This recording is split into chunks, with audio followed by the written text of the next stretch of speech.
श्री शिवाय नमस्तभ्यम. ओम नमः शिवाय. ओम नमः शिवाय. कशा आहात फ्रेंड्स? सगळे मस्त मजेत ना? स्वस्त खा, मस्त राहा, असाच आपला उद्देश आहे.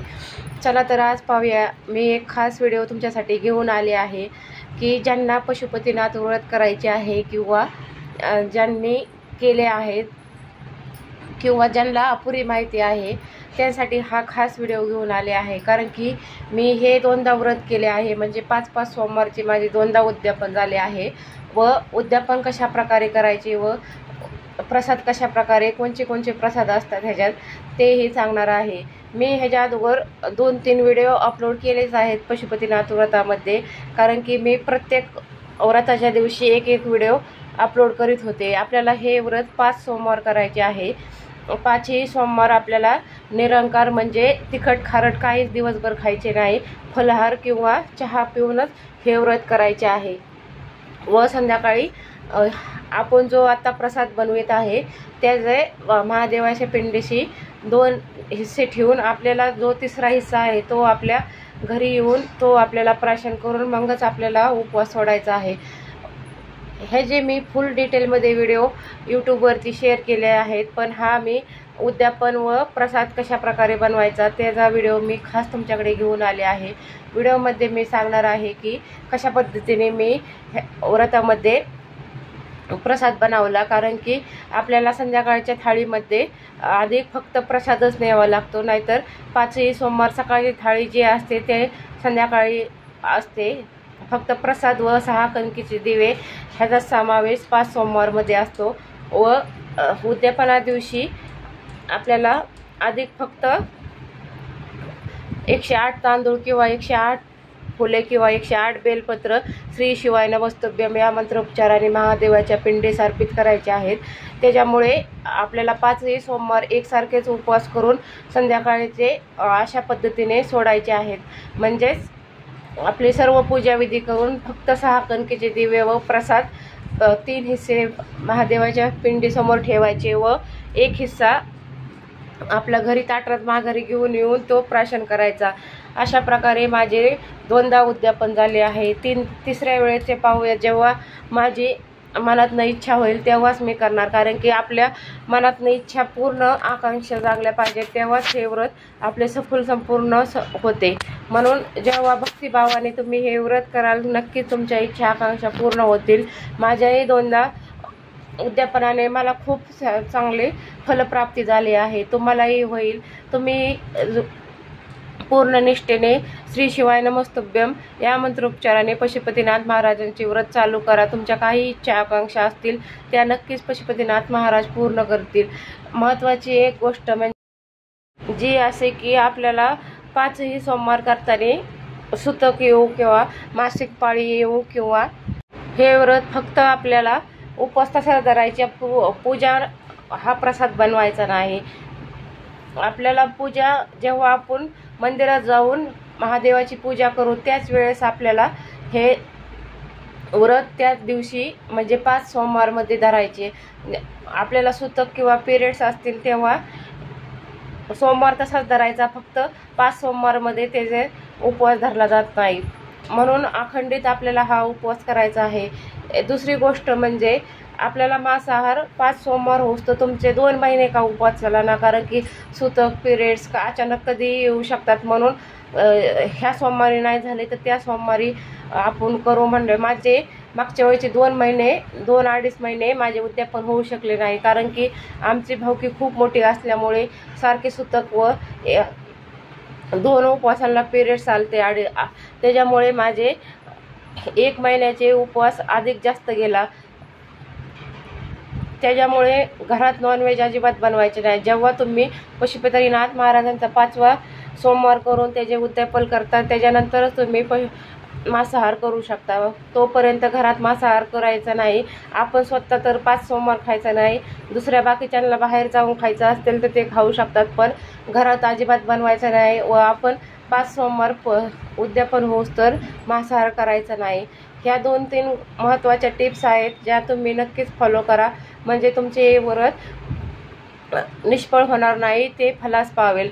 त्या व्रतामध्ये आपल्याला सकाळची थाळीमध्ये प्रसाद न्यायचा नाही. फक्त जी सकाळची थाळी आहे त्याचे व्हिडिओ मी यूट्यूबवरती शेअर केले आहे, ते तुम्ही नक्कीच पहा.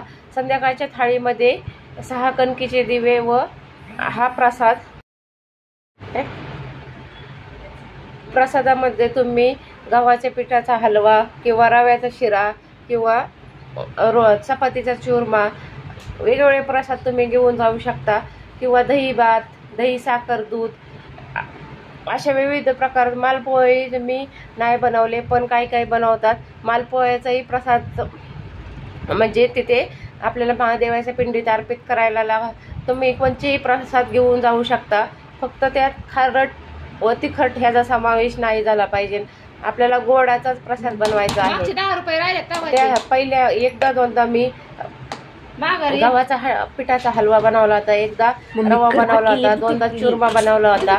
हे व्हिडिओ मी तुमच्याकडे शेअर करणार आहे. गव्हाचं पीठ आपल्याला 1 वाटी घ्यायचं व त्याच समप्रमाणात साखर घ्यायची, थोडीशी कमी घ्यायची, कारण की गव्हाचं पीठ हलके असल्यामुळे ते कमी भरते व साखर जड असल्यामुळे ते जास्त प्रमाणात वजनी भरते. म्हणून गव्हाच्या पिठाच्या फुल आपण 5 वाटी घेतली गव्हाची पीठ, तर सपाट वाटीला थोडे कमी साखर घ्यायची व त्याच्यापेक्षा जास्त पाणी घ्यायची. जवळजवळ 1.5 पावणे 2 वाटी आपल्याला पाणी घेऊन गव्हाचा पिठाचा हलवा असा छानपैकी बनवायचा आहे. त्याला तूप थोडे कमी अर्धा वाटी मी घातले आहे एवढ्या हलव्यासाठी. एवढीशा गव्हाच्या पिठामध्ये किती मोठा हलवा झाला. हे 6 कणकीचे दिवे संध्याकाळच्या पूजेसाठी लागतात. छानपैकी आपल्या गव्हाचा पिठाचा हलवा झालता, एकदम रवा छानपैकी. नंतर एका सोमवारी मी काय केले की चुरमा बनवला, एका सोमवारी मी शिरा बनवला. अशा तुम्हाला तुमच्या इच्छेनुसार, तुमच्या सोयीनुसार तुम्ही कोणताही प्रसाद नेऊ शकता व महादेवाच्या पिंडीत अर्पित करू शकता. फक्त आपली दृढ निश्चय व भक्तिभाव पाहिजे, तेव्हाच हे व्रत सफल व संपूर्ण होते. त्यासाठी श्री शिवाय नमोस्तुभ्यम या मंत्रोच्चारानेच आपल्याला सर्व भक्तिभावाने पूजाविधी करायचे आहेत.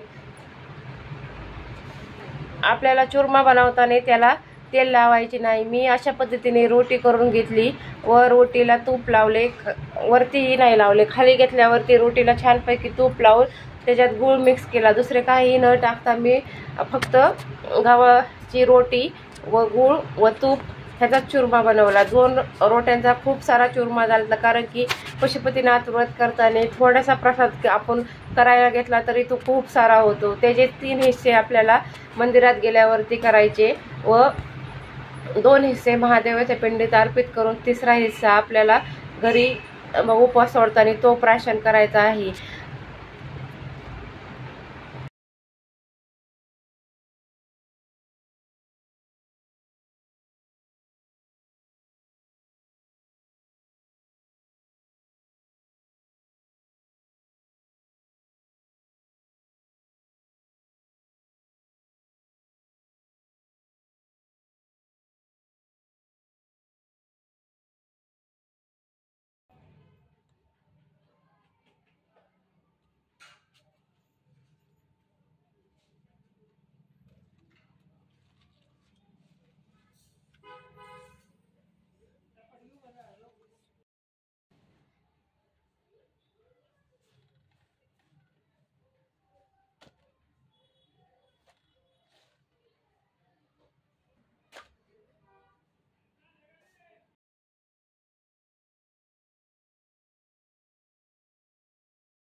उद्यापनामध्ये मी तुम्हाला सांगणार आहे.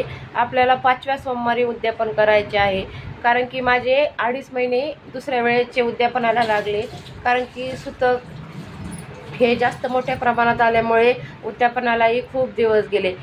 नंतर आपल्याला कणकीचा दिवा कसा बनवायचा आहे, अशा पद्धतीने आपल्याला मीठ न घालता कणिक घट्ट मळून घ्यायची व त्याच्यात थोडासा हळदीचा समावेश करून असे कणकीचे दिवे बनवायचे व ते आपल्याला तुपाचीच वात त्याला बनवायची. तुपाचेच वातीचे आपल्याला सकाळची 1 कणकीचा दिवा लागतो व संध्याकाळी 6 कणकीचे दिवे लागतात. तेही तुपाच्याच वातीचे बनवून आपल्याला सकाळच्याच थाळीमध्ये हे सर्व ठेवायचे आहे. तुमच्याकडनं काही चुकून सकाळी राहिले असेल तर तुम्ही त्यात संध्याकाळीमध्ये घेऊ शकता.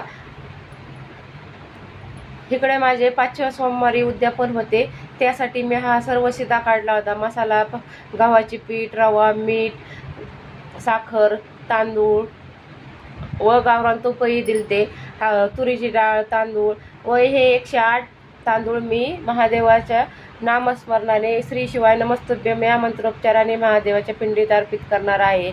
आपल्याला मीठ, हळद हे नक्कीच दान करायचे आहे, कारण की शिद्यामध्ये ह्याचा खूप मोठा मान आहे. मी इथे हे सर्व शिदा तिथे अर्पित करण्यासाठी दिला आहे. व संध्याकाळी आपल्याला पूजा करताना, उद्यापन करताना महादेवाचे एक हार लागणार आहे.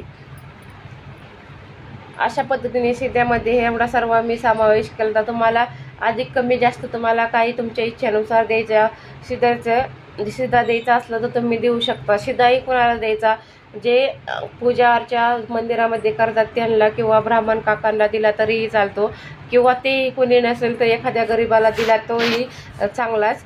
पण तिथे गुरव काका असतात, त्याच्यामुळे आमच्या मंदिरामध्ये ते पूजाविधी करतात, म्हणून मी त्यांना शिदा दिला. अशा पद्धतीने माझे सोमवारचे 5व्या सोमवारचे उद्यापन करायचे होते. हा सकाळी आम्ही महादेवाच्या संध्याकाळच्या पूजेसाठी हार आणला होता, पण तो सकाळी आम्ही साडी चोळी पार्वती मातेला नेसावली, म्हणून हा हार पार्वती मातेला. गोष्ट, आपल्याला उद्यापनाच्या वेळेस एक नारळ अर्पित करायचा आहे महादेवाच्या पिंडीसमोर. उद्यापनाच्या 5व्या सोमवारी म्हणजे आपण ज्या दिवशी उद्यापन करणार आहे, आपले 5 सोमवारी पूजाविधी करून जो 5वा सोमवार येईल त्या दिवशी आपल्याला कलावा बांधलेला नारळ महादेवाच्या पिंडीत अर्पित करायचा आहे. तुम्ही 11 रुपये कलाव्याला बांधू शकता, किंवा 51 किंवा 101 तुमच्या इच्छेनुसार, तुमच्या ऐपतीनुसार तुम्ही नारळाला पैसे बांधा, म्हणजे कलाव्याने. अशा प्रकारे तुम्ही उद्यापनाची तयारी करा. मी व्हिडिओमध्ये दाखवले आहे, कारण की माझे हे दुसऱ्यांदा उद्यापन करणार होते, त्याच्यामुळे मला सर्व डिटेलमध्ये माहिती होती. तुम्ही नवीन असताल, काही चुका होत असतील तर तुम्ही नक्कीच हा व्हिडिओ पहा, म्हणजे तुम्हाला कळेल. व ह्याच्या अगोदरचे व्हिडिओ मी पूजाविधीची दाखवले आहेत, त्यातही सांगितले आहे कशा पद्धतीने पूजाविधी करायची आहे. चला तर पाहूया पुढे अजून काय काय करीत आहे मी.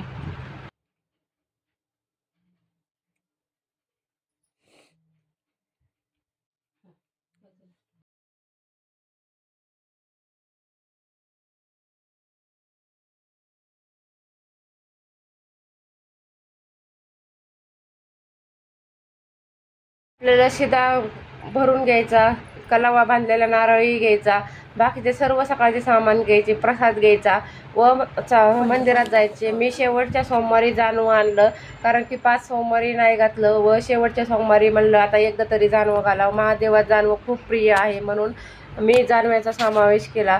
आमचे गुरव काका पहा किती छानपैकी पिंडीची व पार्वती मातेची सर्व सजावट करतात, भक्तिभावाने सर्व करतात.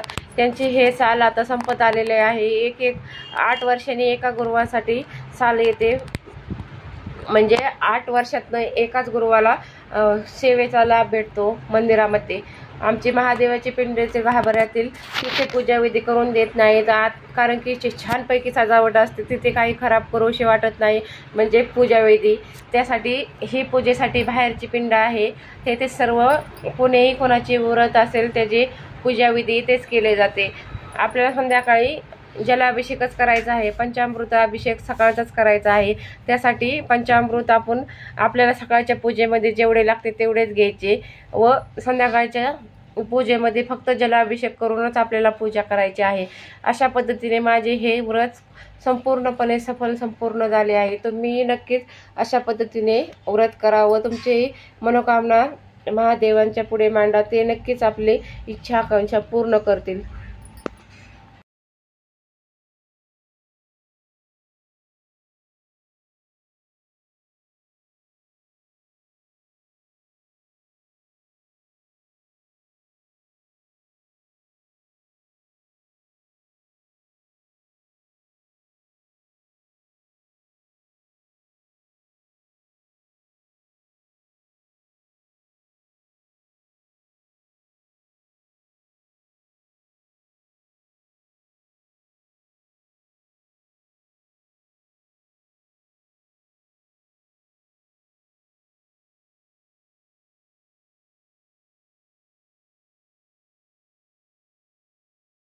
आपल्याला जे कणकीचे 6 दिवे आणले होते ते कशा प्रकारे स्थापित करायचे, आपली पूजा अर्चा झाल्यानंतर धूप दीप लावून घ्यायची व नंतर पृथ्वीवरती डायरेक्ट आपल्याला दिवे लावायचे नाहीत, खाली अगोदर अक्षदा टाकून हळदी कुंकू टाकून नंतर त्याच्यावरती फुले हांतरून नंतरच आपल्याला ते 6 कणकीचे दिवे एका लाईनीत मांडायचे व एक साईडला ठेवायचा व 5 दिवे आपल्याला प्रज्वलित करायचे। एक दिवा आपल्या घराच्या उजव्या साईडला तो प्रज्वलित करायचा। 5ही सोमवार आपल्याला असेच करायचे आहेत। त्याच्यामुळे तुम्ही नक्कीच अशा प्रकारे पूजा विधी करा व आपल्याला फुलावरती आपले दिवे स्थापित केल्यानंतर त्याच्यावरती हळदी कुंकू व अक्षता टाकून त्याचे नामस्मरण करून घ्यायचे व महादेवाच्या पिंडीपुढे आपल्याला काही इच्छा आकांक्षा मनोकामना असतील त्या तुम्ही मांडा।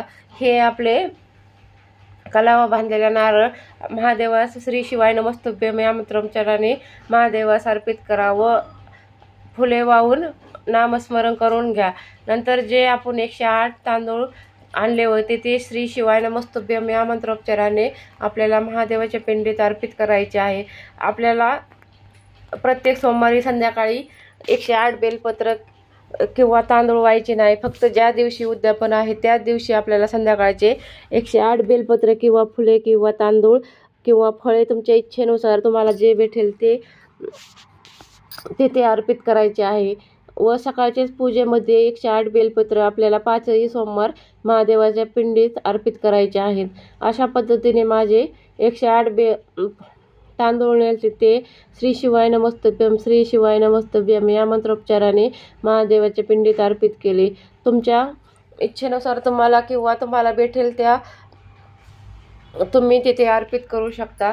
नंतर आपण जो घरनं प्रसाद बनवून नेलता तो तिथे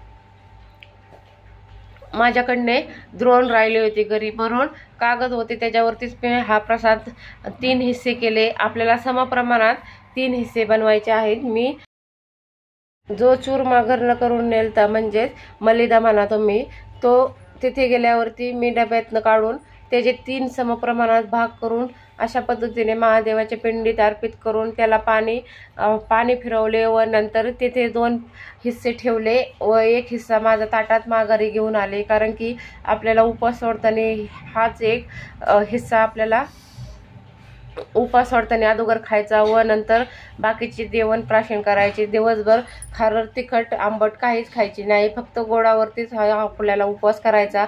मला कधीतरी फळे भेटले तर खात होते, नाही तर मी निरंकारच दोन्ही वेळेस उपवास केले आहेत। तुम्हाला दम नसण्याचा त्रास होत असेल, चक्कर येत असेल तर तुम्ही गोड म्हणून साबुदाण्याची गोड खीर खाऊ शकता। खिचडी किंवा वेपर्स असले काहीही ह्या उपवासाला चालत नाही। पूर्ण भक्तिभावाने उपवास करायचा व सफल संपूर्ण होईपर्यंत आपल्या श्री शिवाय नमस्तुभ्यम या मंत्रोच्चारानेच सर्व करायचे आहेत पूजाविधी।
नंतर 6 दिवे प्रज्वलित करून घ्यायचे व 1 हिस्सा आपला घरी घेऊन यायचा। अशा पद्धतीने आपले 5ही सोमवार अशा पद्धतीने आपल्याला पूजा करायची। किती छानपैकी दिवस दिसत आहेत।